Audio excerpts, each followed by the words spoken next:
Hey, fellow mathers. Before we get into this episode, we want to share with you how you can get access to free content, professional learning that will keep your students engaged and doing the math that matters. Get ready to go to this link, mathisfigureoutable.com/challenge. That's right. Registration is open for the free Math is Figureoutable Challenge that's starting May 15th and runs to the 17th at 7 p.m. Central. We're going to have 3 nights jam-packed with learning and routines that you can take straight to your classroom. In these challenges, we have a great time. We do some math, talk about classroom experiences, give away super cool bonuses and prizes. You won't just walk away with routines that are naturally engaging and encourage your students to think mathematically. You'll also have a chance to win over $6,000 worth in prizes, including a few virtual PD sessions for your school. I'll be joined by my wonderful co-host Kim and special guest Jenna Labe. You can register at mathisfigureoutable.com/challenge for a fantastic learning experience. That's mathisfigureoutable.com/challenge. Now on to the show. Hey, fellow mathematicians. Welcome to the podcast where math is figureoutable. I'm Pam. And I'm Kim. And we make the case that mathematizing is not about mimicking steps or rote memorizing facts, but it's about thinking and reasoning, about creating and using mental relationships. We take the strong stance that not only are algorithms not particularly helpful in teaching, but that mimicking algorithms actually keeps students from being the mathematicians they can be.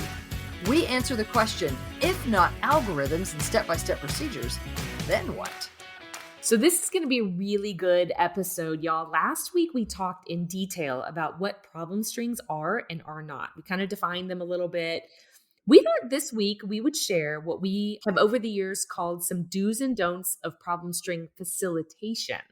People ask all the time how they should make problem strings go smoothly and what could go well for both them and their students. So today, we're going to focus on some tips and things to think about, whether you're starting problem strings or you've done some for a while. Yes, absolutely. So newbies and veterans, we think we have some suggestions about ways that you can facilitate problem strings to get the most bang for your buck. So here we go. Let's start with just repeating the definition of sorts about what a problem string is, and then we're going to kind of parse through some nuances. So a problem string is a purposefully designed sequence of related problems that helps students mentally construct mathematical relationships and nudges students towards a major efficient strategy, model, or big idea.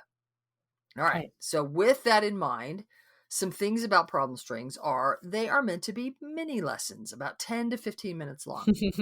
Now, Kim. Short, ma'am, short. And Kim's going to give me a hard time because I have a harder time making them short. But there is a reason for that, right? Like in the classroom, when you have students over a period of time, we want them to be short, snappy, to the point, get it done, because we know we get students back tomorrow. And we know we can build on those tomorrow. When I'm teaching my university classes, I do a better job of that. When I do workshops with teachers and I only have them for that day, or for heaven's sakes, lately, that hour in a virtual workshop, then I try to get more done because I feel like I only have it for right then. And so I try to build it too much probably in that moment. So you also have some teacher talk embedded. I will give you that. Oh yeah, that's true too. Yeah. Okay. Whether you want me to or not, I have teacher talk embedded. Because it's hard for me not to, because that's who the students are in front of me, are teachers. There you go. Fine. All right. So another thing, the problems are related problems. They're not unrelated. So sometimes we'll see things that people will call problem strings, and they're really just sort of a list of problems that aren't really related. They're just kind of the problems that you could all solve using the same algorithm or something. That's not a problem string. All right. What else, Kim? So problem strings are one at a time, right? They're not to be given to students all at once. I am going to admit that I have seen several times where it's a fine problem string, a list of related problems that could be a lovely string, but they have been typed out on a slide and thrown up as like morning work. or hand it Oh, out no, on a no, no, piece of no. paper. And Like a warm up, like here's your bell yes, yeah, yeah, ringer yeah. on, yeah, all at once. Uh-huh. And really, because the idea is to generate conversation, it's not about doing the same thing every time, then throwing all the problems out at once is not going to convince somebody to try something new or to open their mind to the strategy that's happening. They're just going to do Absolutely. the same thing every time. Yep. And many of the problem strings that I've been writing lately, you won't even know what to do Right. based on just handing you the problem. There's often other things to do, like graph this function or talk to me about the end behavior or how many sides are parallel. Like you can't even put it down on paper sufficiently that the students would even know what to do through the list of Yeah. problems. Yep. So it's not a worksheet, not on a slide. All right. So another difference is the teacher chooses who shares. Yes. So it's not about everybody sharing. A teacher's going to circulate and look at what students are doing and then say, ooh, to move the math forward, I need this strategy shared next. It's Right. not about choosing the student who has necessarily the best strategy or the most clear explanation. Actually, sometimes we'll choose a student who's just on the cusp of making sense of things, that they have the idea kind of is sort of there. It's a little muddy. And we ask that student to share because that is going to give us the opportunity to have other students join in and help clarify and clear up, and more learning can occur. So Mhm. it's not about having the most clear explanation shared. It's about what will move the math forward here. Sometimes it's even having a student just share the beginning of an idea and they get us started, and then students could sort of jump in and add on. And so we're always looking with an eye toward equity as we choose who shares, but it is absolutely not a free for all. Right. It's a thoughtful sharing.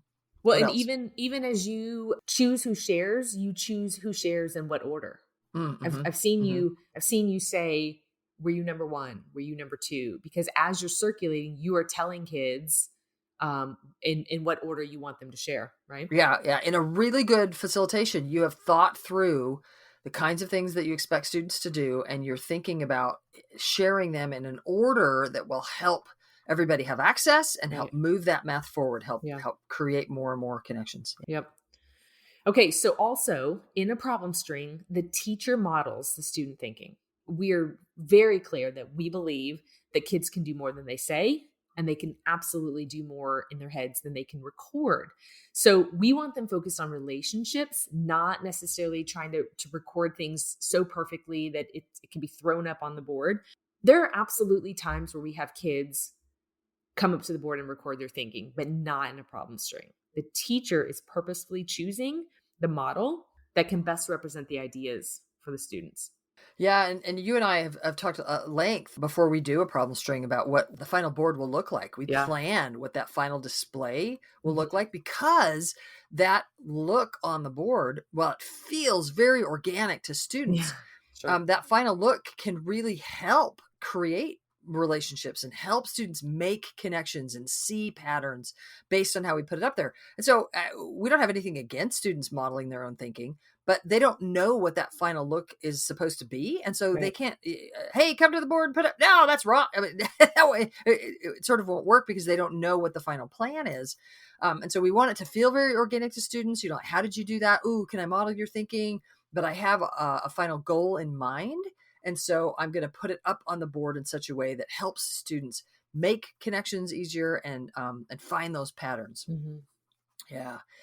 So another difference is that as students are explaining their thinking and the teacher's modeling that thinking, the teacher's job is to draw out relationships. It's Mhm. to ask questions, to help students make those connections, and to listen for those glimmers and draw out those connections and Right. relationships. Right. However, it is not a time for a teacher to directly teach the strategy, right? So if No, they're no, drawing out no. relationships that the kids are sharing, Mhm. there's not an opportunity or a reason for a student to directly teach and then use those problems to practice. And Yeah. I think you actually have a story about that. Oh, it was so painful. So, we were working with teachers early on, and it was probably, I'll just take all the blame. I probably wasn't very clear about what problem strings are and facilitation. I was still learning, I was still doing them and learning about them and watching videos about them and getting better at them. But at one point, I went into a teacher's classroom. I was observing teachers and kind of giving feedback and everything. And the teacher was all proud and excited and said, okay, we're going to do a problem string. First problem, here's how you do it. Step 1, step 2, step 3, step 4. Okay, everybody got it? Now use the rest of the problems in the string and go practice what I just taught you. And I was in the back of the room going, what? Like, Yeah. no, like, so that's an example of not a problem string. It's Yeah. not about just like using the first problem to directly teach a strategy and the rest of the problems to practice. Yeah. Nope. It Yeah. is discussion between each problem, modeling, making the thinking visible in between each problem. Yep. Cool. So, Kim, you have a story Yeah. about something else a problem string is not. Yeah. It's also not students all using the same strategy. Right. So Pam and I were in a classroom once, and we were excited because there was some really good thinking going on. And Pam and I walked in the room. We might have even told this story, but I'm going to tell it again. We walked in the room and I went one direction and Pam went the other direction. Oh my And gosh, I was so excited. I I was just know like, I you were was thrilled. Pam's thrilled. across the room, staring at me, kind of giving me thumbs up, and I'm shaking my head at her, like kind of I mean, I'm like nervous. high-fiving. I'm like, whoa! I'm almost ready to whoop out loud. I'm so excited. And you're like, no. And I'm like, what? And you're She's like, like, "What's going no. on?" So what we were seeing was that every single student for every single problem was using the exact same targeted strategy. And let's be real, we've been in classrooms. There's no way that every student is using the same strategy for every single problem Well, because the especially, problems were good. It was yeah, a the problems were rich rich. problem, right? Yeah, yeah. Where lots of strategies could have been used. And what was funny was I didn't recognize that. So all I saw was that we had some good strategies happening, and Yeah. I wasn't even really like noticing that the problems were rich and that the students should have, if we really said solve the problem any way you want, Yeah. some students should have been having some pings, some sparks to solve the problem different ways, using different relationships, and they weren't. And so they were all too lockstep. And Yeah. so we don't want everybody, it's not about being lockstep. It's not about forcing strategies for every problem. The whole idea of numeracy and strategies and mathematizing is that you let the numbers and the structure influence the strategy that you choose. That's mathematizing, not just lockstep doing the same thing every time. So it's also not about taking the time to put up a student's crazy strategy on the board, or as I like to joke around, a crazy student strategy. But what do I mean by that? Of course, we're going to investigate and explore student strategies. Of course, we're going to take things that students do and we're going to look into them and like, will this work every time? And that we really want to honor students' thinking, but probably not during a problem string if you don't recognize what's happening quick enough. What do I mean by that? I mean, as you're circulating and a student's doing something and you're like, I'm not really clear on that. Well, you can take a little bit of time to see if you can figure out what the student's doing, to see if you can generalize will it work every time. But we don't want you to get bogged down in it in that moment. In that moment, meaning during a problem string.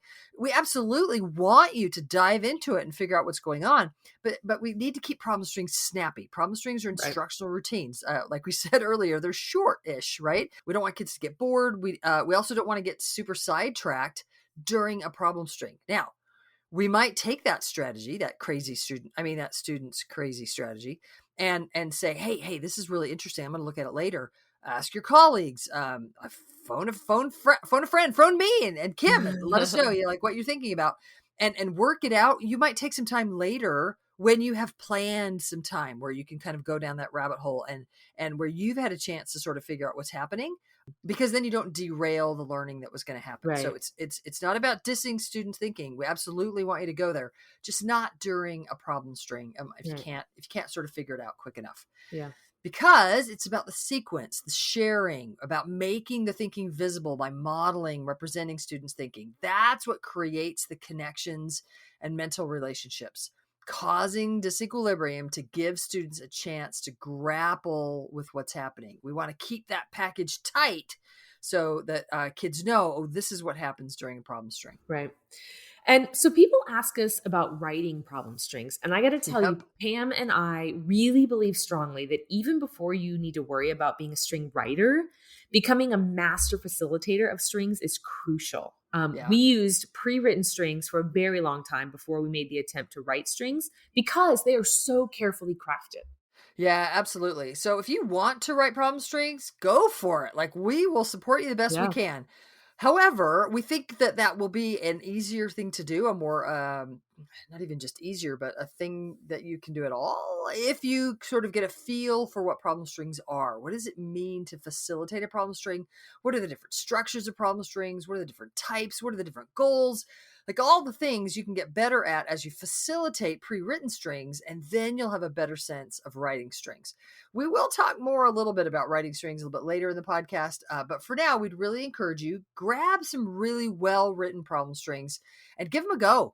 Like grab your neighbor, grab your spouse, grab your kids, grab like whoever you can, your class, your colleagues, facilitate problem strings and get used to those problem strings. What does it mean to have that sequence? What's embedded in? What are the relationships happening? How do you make that thinking visible?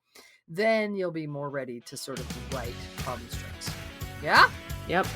So, if you want to learn more mathematics and refine your math teaching so that you and your students are mathematizing more and more, then join us and the Math is Figure Outable movement and help us spread the word that math is figure outable.